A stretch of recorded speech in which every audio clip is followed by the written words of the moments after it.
There are so many ways to get to success, to get to your vision of success, whatever that is. Everything I'm about to say right now, it's coming from a place of, I just want you to make the most of your time.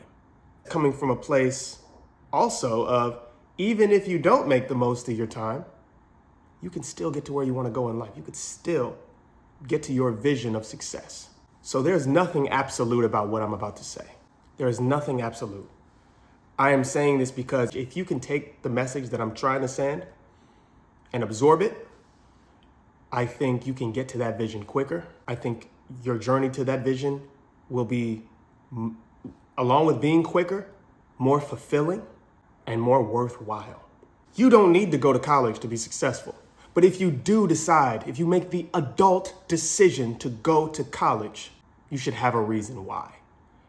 And your reason should be one that is well thought out, thorough, and rooted in the question, not what job do I want to do, not what place do I want to go, but what kind of person do I want to become?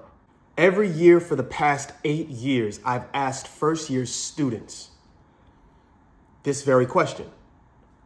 Why did you decide to come to college? Every year for the past 8 years, at the start of every year for the past 8 years, I get 3 responses. I want a job. I came here because I want a job. I want to go to med school. I have to be here if I want to go to med school. And then some variation of, my parents made me, or what else am I supposed to do? Right? Those are the 3 responses generally that I get, that I've received. Because this is an adult decision to be here, those reasons are not sufficient alone. They're not sufficient alone. They are undercooked. Even the med school reason, undercooked. Why am I saying this? I'm taking 2 criteria into consideration. Time, money. Time spent, 4 years is a lot of time, y'all. You could be doing a lot with those 4 years. You could be doing a lot with those 4 years. Second, money. What are you paying for? We talk about college all wrong. I'm just going to talk about this country. We talk about college all wrong in this country. And when I say all wrong, I mean it's an incomplete picture. Students, people have an incomplete picture of what to expect from college. This is not new. This has been for decades. This has been for decades. I'm not talking generationally right now. I'm not talking about Gen Z or millennials or I'm not talking about that. I'm talking about how we have spoken about college, how we have packaged up college and sold it to young folks for generations. Okay? So I don't want you to hear me talking to Gen Z. I'm not talking about anybody. I'm talking about people. I'm talking about all of us. How do we talk about college? I want to be quick and brief here, but I also want to make sure that I'm being very clear. We don't give students a reality of what its use is.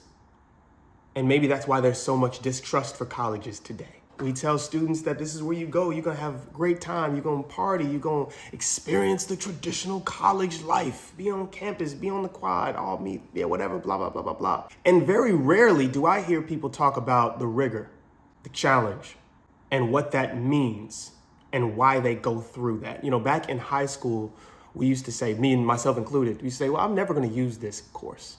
I'm never going to use this course in my life, so why am I doing it? And that's how some students, that's how I moved through college. That's how a lot of students move through college. I'm never going to use this. Like, I'm not here for this. I'm here for the good time, for the out of the classroom. That's what we say, you know, the out of the classroom learning experience, which is important. I don't want to make it seem like that's not important, but it's secondary. There's distance between why you should be in college and that secondary reason, which is the out of the classroom stuff. I believe that. Again, keeping in mind where I'm coming from. Let me say more. Students arrive on the college campus then with this idea, and they are immediately met with a jarring experience in the classroom. This class is really hard. I did not pay for this. What is this? This professor's expectations are unrealistic. This is overwhelming. The pace is too fast. They are caught completely off guard by the expectations that the faculty, that the professors have on them, have for them. He's not teaching me. He's not meeting my learning style. He's not All he does is talk in front of the class. How am I supposed to do well? And then they go on the, rate my professor, and then they give him an F, and then they keep it moving. This highlights the miscommunication. Let me make it plain. This is out of love. I'm doing this out of love. I'm going to make it plain. And I'm going to be a little bit hyperbolic to get my point across. The purpose of college is to struggle. The purpose of college is to overwhelm your mind. Let's define what I mean by struggle, challenge, difficulties. I'm not talking about excessive struggle. 3,000 push-ups every morning. Yeah, I wake up every morning at 3 a.m. because I know you's asleep. I'm not talking about that. No. I am talking about cognitive struggle. I am talking about cognitive challenge. When you learn, your mind is rewired. I like to say when you effortfully learn, your mind is rewired. Colleges and universities purposely put your mind in a pressure cooker. They give you lots of readings. They give you exams that induce anxiety. They give you quizzes. They give you projects. They give you discussions. They make you participate. The sheer amount that they give you is intentional because you cannot experience growth or transformation without engaging with and embracing an ethos of struggle. It is the entire point. When a professor is difficult, that is the entire point. How are you going to meet that challenge? How are you going to attempt to overcome it?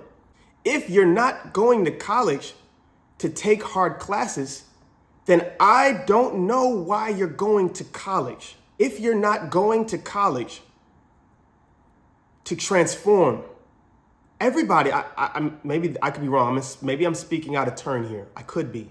I believe that people have a vision, especially young people, have a vision of who they want to become.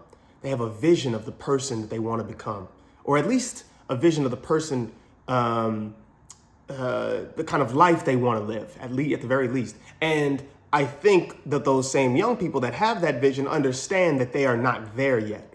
College is a mechanism to get you there. You cannot get there without struggle. Not excessive, productive. Productive struggle, productive challenges, desirable difficulties. And yet, students are so afraid. I keep saying students. People are so afraid of the idea of failure. They're so afraid of struggle. They're so afraid of challenges because of a lot of different reasons. One being that those challenges make them feel bad about themselves. What I am trying to do is change that culture and change that perception of what struggle can do for your life. You can read any academic text, any research, science-backed text. You could read any spiritual text from any religion, self-help, all of them speak to struggle as a benefit added to your life. College gives you the opportunity to struggle, which then gives you the opportunity and paves the way for you to transform. You should be coming to college and embracing that, not running from it, because then why are you here? It cannot be. I mean, I guess it is, but it should not be just for a good time, great friends, and life experiences, because that's what life is for. That's what life is for. When you take a class like Gen Chem 1, you're probably not going to be using Gen Chem 1 when you're a dentist drilling a hole in someone's mouth. Fair. But if you engage in Gen Chem 1 effortfully, again, your mind, your brain is rewired every time you learn effortfully. You take that into Gen Chem 2, your mind is rewired again through effortful learning. You take that into Orgo, it's all building on itself. By the time you are a dentist, you're not just any dentist. You are a more competent problem solver. You are more resilient, more thoughtful, a critical thinker, a more cerebral person, which is incredibly important, especially in today's economy where you need to stand out. Your little degree is not going to do that much for you. You are going to do that much for you. You are the one who have agency over your life. You are the one that has agency over your learning. You are the only one that can do the work of extending yourself so that you can transform, of extending yourself so you can get to the vision, that vision of the person you want to become. Come to college and seek the difficulty. That's what it's for. It gets complicated, and I hear myself saying all this, and I understand that it gets complicated when we start talking about the grades and the performance. It does. We're gonna continue to address this over the months to come. That's what's college for. College is for struggle. College is for challenge. You should be engaging in learning strategies that are gonna make you put in more cognitive effort. You should not be trying to do easy stuff. Students within the last 15 years, let's just keep it to what I know, the last 15 years are seeking a frictionless experience. Do not make the mistake of graduating college as the same person or near the same person that you were when you attended. There are a lot of students who attempt to have a frictionless experience in college, and I'm telling you, they are leaving as just about the same person they were when they arrived, cognitively. What's the point? Why spend the money? Why spend the time? Why spend the time? Grow, transform. Use these years to have a great time, experience life, make the mistakes, do all that stuff too, but struggle too. Engage in challenge too. Embrace those things. You have to. I'm not even talking about growth mindset. I'm talking about prerequisite. I'm talking about as a form of just normalcy. And that's what desirable difficulties do. That's the point of effortful learning, active learning. I think that's all I got right now. There's probably a lot that I'm leaving out.